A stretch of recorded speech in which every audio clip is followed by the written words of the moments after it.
Exercise 4.2 इसका पहला प्रश्न है, निम्नलिखित विकल्पों में कौन सा विकल्प सत्य है और क्यों।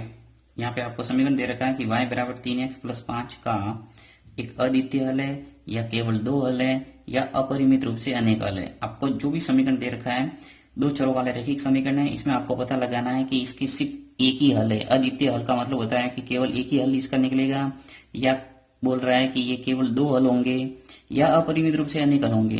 तो दो चरों वाले रैखिक समीकरण होता है उसका हमेशा ध्यान रखना है अपरिमित रूप से अनेक हल होता है। कैसे, देखिए सबसे पहले तो इसका उत्तर लिखते हैं। यहाँ जो थर्ड विकल्प है वो सही हो जाएगा, तो लिखेंगे कि प्रश्न में दिए गए विकल्पों में से थर्ड विकल्प है वो सत्य है। तो लिखेंगे यहाँ थर्ड विकल्प सत्य है, क्योंकि ये आपको लिखना है कि क्योंकि x के, देखिए समीकरण क्या आपने y बराबर 3x प्लस 5, तो x के सभी मानों के संगत y का मान अपन को प्राप्त होगा। इसलिए अपन लिख रहे हैं कि क्योंकि x के प्रत्येक मान के संगत y का मान प्राप्त होता है, यानी x का प्रत्येक मान के संगत y का मान भी प्राप्त होता है। इसलिए इसका जो विकल्प थर्ड है अपरिमित रूप से अनेक हल, ये क्या होगा, सही। अब देखिए यहाँ पे अपन प्रमाणीकरण देते हैं कि कैसे अपरिमित रूप से अनेक हल है। यहाँ अपन प्रमाणीकरण देते हैं, प्रमाणीकरण।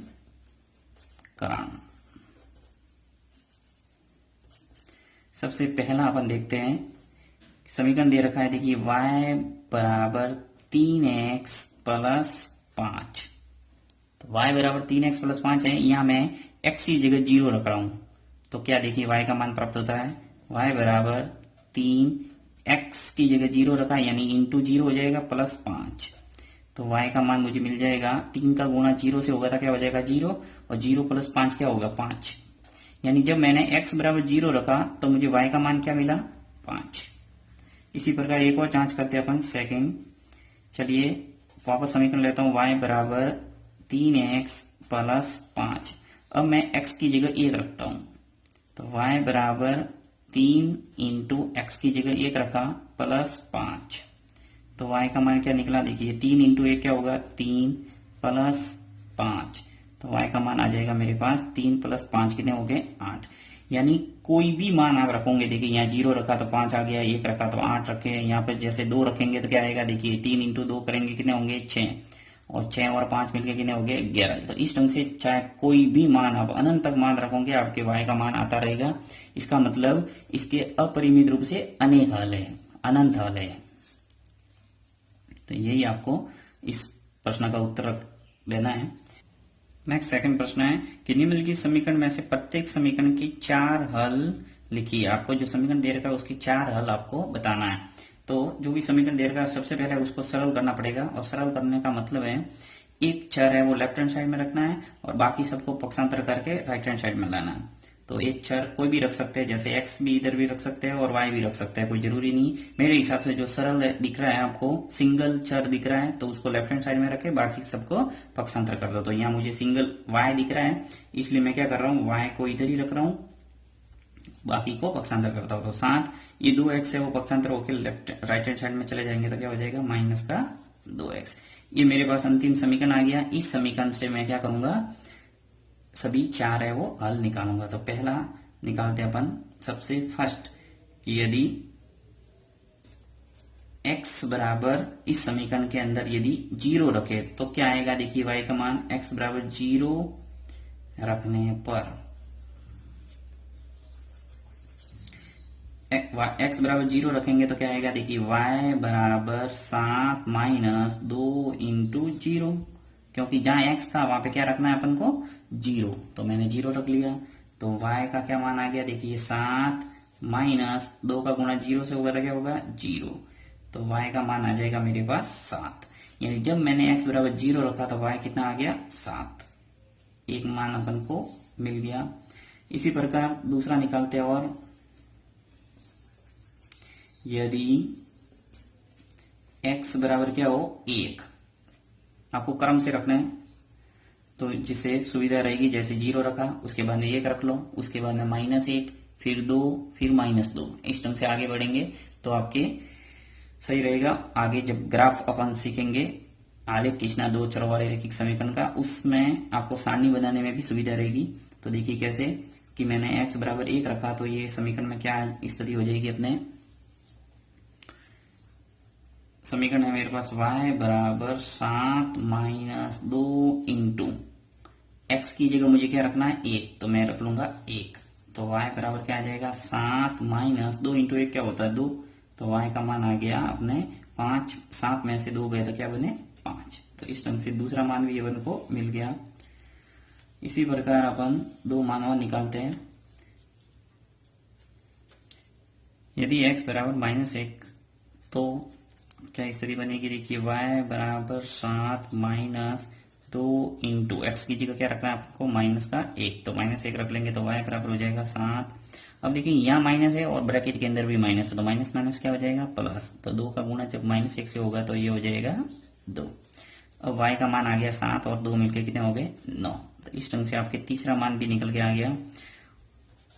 लास्ट मान अपन को पूछा है 4, तो 4 निकाल रहे अपन 1 2 3 और 4 और निकल जाएगा। देखिए x बराबर, अब अपन रखते हैं 2, तो स्थिति क्या बनेगी y बराबर 7 - 2 इंटू एक्स की जगह क्या रखना अपन को 2, तो y बराबर 7, 2 इंटू 2 कितने हो गए 4, माइनस के 4, तो y बराबर आ जाएगा 7 में से 4 गया तो क्या बचा 3। तो इस ढंग से आपके y का मान आ गया 3, यानी x के प्रत्येक मान के संगत y का मान निकलता है। इसीलिए अपन ने पहले सवाल में क्या बोला था कि दो चरों वाले रैखिक समीकरण के अपरिमित रूप से अनेक हल होते हैं, यानी अनंत हल होते हैं। अर्थात अतः 4 हल है, वो कौन कौन से हुए देखिए 4 हल आपको ब्रैकेट के अंदर यानी निर्देशांक के रूप में लिखना है। तो सबसे पहले x का निर्देशांक लिखना, फिर y निर्देशांक लिखना है। तो x निर्देशांक देखिए सबसे पहला x अपन ने क्या रखा था 0, तो यहाँ अपन ने 0 रखा, तो y का मान निकल के कितना आ गया था 7। इसी प्रकार दूसरा जब x का मान मैंने 1 रखा तो y का मान कितना निकल के आया 5। इसी प्रकार जब x बराबर -1 रखा तो y का मान आया मेरे 9, और x बराबर जब मैंने 2 रखा तो y कितना आया 3। यानी क्या किया मैंने x निर्देशांक y निर्देशांक x y इस ढंग से निर्देशांक को रखते हैं। जैसा कि आपको पता होगा कि x निर्देशांक को क्या बोलते हैं भुज और y निर्देशांक को कोटि, ये आपने निर्देशांक ज्यामिति के अंदर पढ़ा होगा। सेकंड जो प्रश्न है वो दे रखा है कि पाई x प्लस वाई बराबर 9। यहां पर भी देखिए एक चर में मान दे रखा है y, इसलिए मैं इस y को इधर रखूंगा लेफ्ट हैंड साइड में और बाकी को पक्षांतर कर लेता हूं। तो y बराबर हो जाएगा 9, ये जो पाई x है पक्षांतर होके राइट हैंड साइड में जाएगा तो क्या हो जाएगा -पाई x। ये आपके अंतिम समीकरण हो गया जिसे मैं आपको मान रखना है। तो सबसे पहला मान रखते हैं अपन वही x बराबर 0, तो x बराबर 0 रखने पर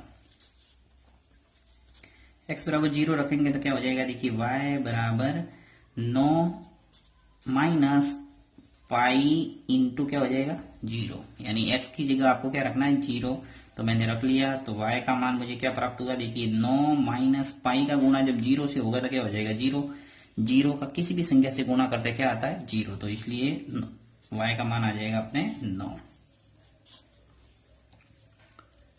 इसी प्रकार और मान रखते हैं अपन, और x बराबर रखते हैं अब अपन 1, x बराबर 1 रखने पर x बराबर 1 रखेंगे तो क्या स्थिति बनेगी देखिए y बराबर 9, समीकरण क्या है अपने पास y बराबर 9 माइनस पाई। अब x की जगह 1 रखना है तो इंटू क्या रखूंगा 1, तो y क्या आ जाएगा मेरे पास 9 माइनस पाई का गुणा 1 से होगा तो क्या हो जाएगा पाई, यानी कि y का मान 1 रखने पर क्या आया 9 माइनस पाई। नेक्स्ट और रखते हैं अपन मान, और x बराबर अब देखिए 1 रखा तो -1 रखते हैं। अब -1 रखने पर तो y बराबर क्या आ जाएगा 9 माइनस पाई गुणा करना किससे -1 से, तो ब्रैकेट बनाना पड़ेगा। जब भी माइनस वाली कोई मान होता है उसको ब्रैकेट के अंदर रख ले ताकि आपकी गलती नहीं होगी। तो y बराबर हो जाएगा 9। अब देखिए माइनस बार भी है और अंदर भी ब्रैकेट के अंदर, तो माइनस माइनस हो गया प्लस, और पाई का गुणा 1 से होगा तो क्या हो जाएगा पाई। इस ढंग से -1 रखने पर आ जाएगा 9 प्लस पाई। एक और मान निकालना पड़ेगा क्योंकि 4 पूछा है अपन को। चलिए मैं x बराबर 2 रख लेता हूँ। x बराबर 2 रखने पर तो x बराबर 2 रखा तो देखिए क्या है, y बराबर क्या हो जाएगा 9 माइनस पाई इंटू एक्स की जगह क्या रखना है 2। तो y बराबर क्या हो जाएगा 9। अब देखो पाई का गुणा 2 से होगा तो क्या हो जाएगा 2 पाई। तो यहाँ आ जाएगा 2 पाई। अब आपको रटना नहीं है कि 0 ही रखना है, 1 ही रखना है, -1 2 ही रखना है, ये आपको रटना नहीं है। ये मैं पहले ही बता रहा हूँ आपको सिर्फ थोड़ा समझने के लिए मैंने कंटिन्यू मान रखा है। आप कोई भी मान रख सकते हैं, 1 से लगाकर अनंत तक कोई भी मान आप रख सकते हैं और मान है वो ला सकते हैं। तो यहाँ y का मान क्या आ गया 9 माइनस 2 पाई। तो इस ढंग से आपके सभी मान है वो आ जाएंगे। आप ब्रैकेट के अंदर लिख सकते हैं। तो चलिए ब्रैकेट के अंदर हम लिखते हैं। अतः 4 हल कौन कौन से हो जाएंगे देखिए। सबसे पहले मैंने 0 रखा तो मेरे पास y का मान आया 9, तो ये पहला ब्रैकेट बन गया। दूसरा यदि मैंने 1 रखा तो मेरे पास 9 माइनस पाई आया। तीसरा जब x की जगह मैंने -1 रखा तो मुझे मिला 9 प्लस पाई, 9 प्लस पाई। और चौथा हल निकल के आया x बराबर जब मैंने 2 रखा तो y का मान मेरे आया 9 माइनस 2 पाई। तो इस ढंग से आपके सभी चारों हल हो गए। तीसरा देखिए क्या है कि x बराबर 4y। तो यहाँ पर कोई हल करने का काम ही नहीं क्योंकि एक चर में ही मान दे रखा है। जब आपके 2 चर वाला और अचर भी है तो अपन पक्षांतर करते हैं। यहाँ पे तो एक चर में ही मान दे रखा है बराबर में 4y, तो आपको y की जगह मान रखना है, x का मान आएगा। अब देखिए अपन को आगे y दे रखा है तो y का मान पहले रखेंगे और x का मान अपन को मिलेगा। इन सवालों में क्या करते थे अपन x का मान रखते थे और y का मान देखिए निकल के आ रहा था। तो यहाँ क्या आएगा y का मान पहले रखेंगे, x का मान निकल के आएगा क्योंकि एक चर है वो x में है। तो सबसे पहले अपन शुरुआत करते हैं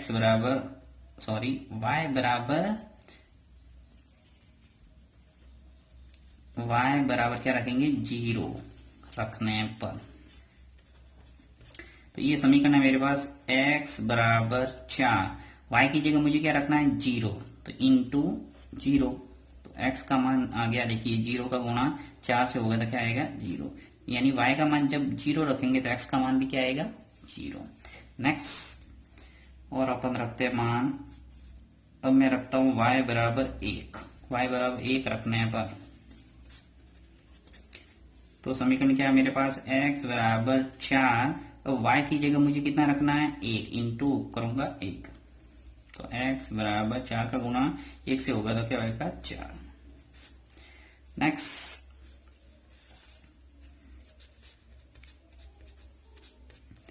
अब अपन रखते हैं x बराबर 2।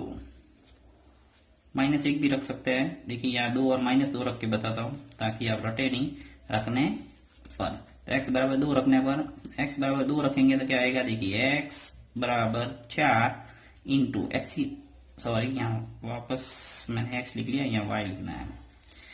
अब y बराबर 2 रखेंगे तो y की जगह 2 रखा तो x बराबर क्या आ जाएगा 4 का गुणा जब 2 से होगा तो क्या आ जाएगा 8, यानी y का मान जब 2 रखा तो x का मान क्या आ गया 8।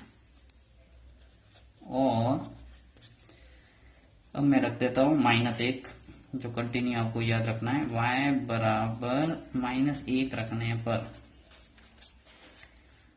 तो क्या स्थिति बनी x बराबर 4 इंटू ये -1 रखना है y की जगह, तो x का मान क्या आ गया देखो 4 इंटू -1 करेंगे तो माइनस का 4।